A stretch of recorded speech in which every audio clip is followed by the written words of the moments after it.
Hello, this is Jared from Commit to Quality, and today we're going to go over 3 different ways of setting up Playwright using Playwright Test. So first of all, you want to make sure that you have an empty folder for you to do your installation in. And the first way we're going to go through is using the Playwright extension.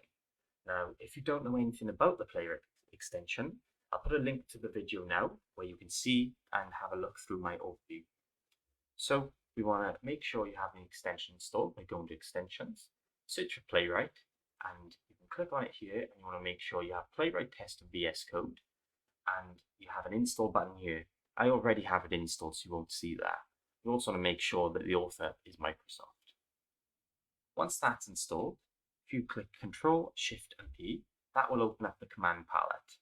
If you don't know what this is, I would suggest to stop the video now, go view my VS Code setup video, and it gives you an overview of the tools inside Visual Studio Code. So, with this open, you want to search for Install Playwright.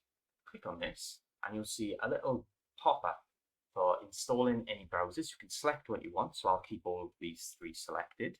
And it also offers you the option to add a GitHub action. And this can be used if you'll be hosting your Playwright tests on GitHub. The action will generate a Playwright YAML file, which will set up a basic CI workflow for you to run your tests. I'm just going to click OK and let the installation happen.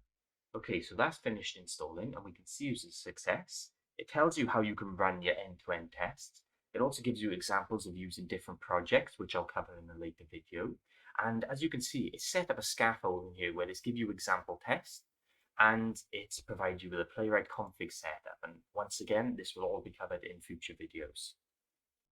The second way is using npm init command.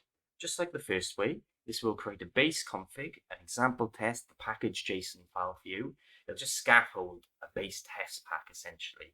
Now you do get a little bit more flexibility this way, so let's go ahead and show you what I mean.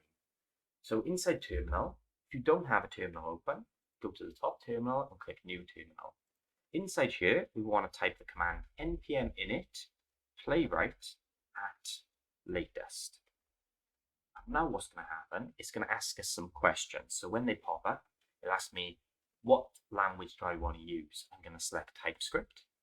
Where do I want to put my end-to-end test? They've already suggested the base folder, but I'll keep that the same.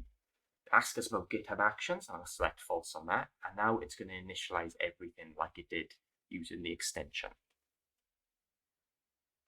Perfect. With that installed, they give you the same suggestions.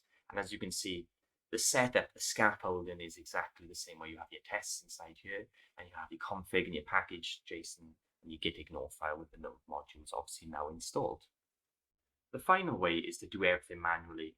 Using this way means you're not going to have the scaffolding set up, so you don't have the example tests, so you don't have the Playwright config file. This way, we're going to set it up. We're going to say we want to set up a new npm project, install Playwright Test as a dependency, and install the browsers that we need. So to do this, in terminal, type in npm init -y. Now you don't need the -y, that's just a quick setup to create a package.json file. If I didn't have a -y, you'd be asked a lot of questions of, what you want to name your project. I'm just going to enter for the quick setup. Okay, so what we can see is package.json has been created, so we know we have our npm project set up, but at the moment we don't have Playwright installed.